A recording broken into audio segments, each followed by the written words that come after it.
L'hôpital Santa Cabrini a été construit par les Sœurs missionnaires du Sacré-Cœur afin de répondre aux besoins croissants de la communauté italienne concentrée dans l'est de l'île de Montréal. Inauguré en 1960, l'hôpital comptait alors 179 lits et une vingtaine de berceaux. Dès 1965, on a dû ajouter 3 étages au bâtiment principal, connu sous le nom de la Rotonde.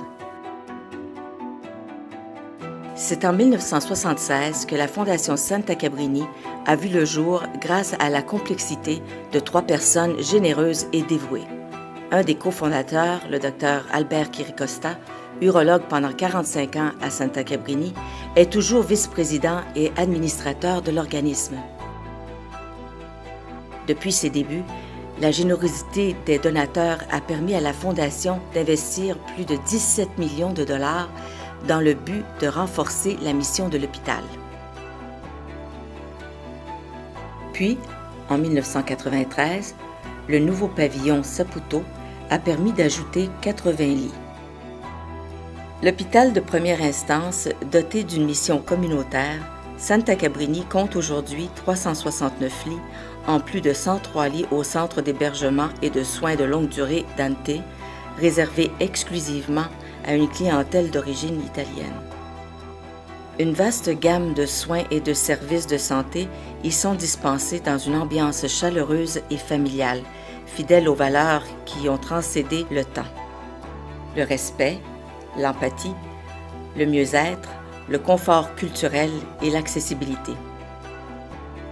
Santa Cabrini est le seul hôpital italien au Canada et à ce titre le seul hôpital où les langues officielles sont le français et l'italien. Notre hôpital a reçu la désignation ministérielle de centre de traumatologie secondaire et de centre de lutte contre le cancer. Afin de se conformer à la désignation de centre de lutte contre le cancer, la direction de l'hôpital a planifié la construction d'un nouveau centre plus vaste, plus accueillant et répondant aux dernières tendances technologiques en matière de traitement du cancer. Ce nouveau centre, inauguré en 2014, est localisé au rez-de-chaussée d'un nouveau pavillon qui abrite également le service de résonance magnétique et un centre de formation. Le coût du pavillon a atteint 12 millions de dollars et la Fondation y a consacré 5 millions de dollars. Ce nouveau pavillon a été nommé Pavillon Argento en hommage à cette généreuse famille dont l'implication majeure s'est manifestée en termes financiers et par l'action bénévole au sein du conseil d'administration. Le nouveau centre a aidé l'équipe médicale beaucoup à être plus organisée. Pour le patient, c'est beaucoup plus sécuritaire. Comme vous pouvez voir, il y a beaucoup de vitres, il y a du soleil. Au niveau d'émotion, puis au niveau de psychologie du patient, ça aide beaucoup. Alors, c'est un très bon investissement. Allora, il centro qua è veramente bellissimo. Per la squadra medicale o per l'equipe médicale, veramente offre più di organizzazione, siamo più organizzati e pure ci sta più di sicurezza per i pazienti qua con questo centro. Ci stanno pure i vetri là che possiamo vedere il sole, appunto emozioni del paziente, pure la psicologia est meilleur pour loro. Le cancer, le traitement du cancer, c'est quand même compliqué, mais depuis quelques années, on a beaucoup de nouveaux médicaments qui offrent beaucoup plus d'espoir aux patients. Puis vraiment, même si on n'a pas gagné la guerre contre le cancer, on a innové, il y a beaucoup d'innovations, puis ça va dans une bonne direction. Allora, i trattamenti del cancer questi giorni ci stanno molti più medicamenti che fanno una differenza importante per i pazienti. Eppure se non abbiamo vinto la guerra contro il cancer ancora, credo che fra 5-10 anni possiamo fare ancora di più. J'aimerais ça remercier la Fondation pour tout ce qu'ils ont contribué, puis tous les donateurs à la Fondation aussi, pour que ça soit une réalité.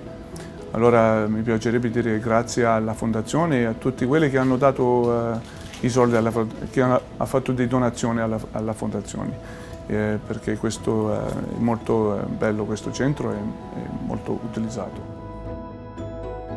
Afin de mieux répondre aux besoins croissants de la population, le projet d'agrandissement et de rénovation du bloc opératoire et d'un nouveau pavillon abritant l'endoscopie et la chirurgie mineure a été priorisé au plan québécois d'infrastructure 2016-2026 du gouvernement du Québec. Estimé à plus de 50 millions de dollars, ce projet vise à corriger plusieurs lacunes. Les techniques d'endoscopie ont évolué à un rythme fulgurant au cours des dernières années.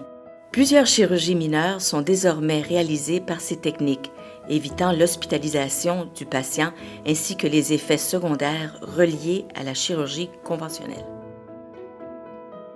Le Dr Joseph Fegali, chirurgien général, nous en dit plus sur ce projet.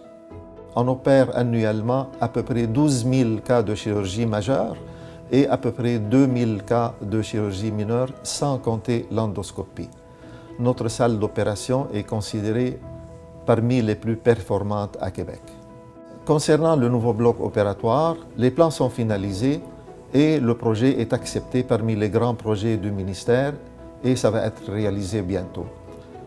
Ce qui manque, c'est le budget. C'est un projet de à peu près 50 millions de dollars et la Fondation Santa Cabrini sera présente pour participer au financement de ce projet, car ceci va rendre encore notre salle d'opération plus performante. Je participe depuis au moins 15 ans aux réunions de la Fondation et du Conseil, et j'étais toujours impressionné par l'honnêteté et l'implication non conditionnelle de ses membres qui ont toujours un but qui est l'amélioration de l'achat d'équipements et le bien-être de nos patients. Je participe activement actuellement pour tous les projets de la Fondation, car sans notre Fondation, beaucoup d'équipements risquent de ne pas être achetés. Comme on l'a vu dans tous les grands projets du réseau de la santé, ce type d'investissement verra le jour dans la mesure où la Fondation Santa Cabrini pourra y contribuer d'une façon significative. Hélas, vieillir apporte son lot de problèmes de santé. Une équipe de professionnels expérimentés et multidisciplinaires accompagne les personnes en fin de vie avec tout le respect et la dignité qu'imposent leurs conditions précaires. En 2016, on a décidé de doubler la capacité de l'unité de soins palliatifs pour mieux répondre à la demande grandissante occasionnée par le vieillissement de la population. Nous travaillons ensemble pour améliorer l'accessibilité et la qualité des soins et des services de santé à l'hôpital Santa Cabrini et au CHSLD Dante. Nous comptons sur vous et d'avance, nous vous disons merci. Thank you. Grazie.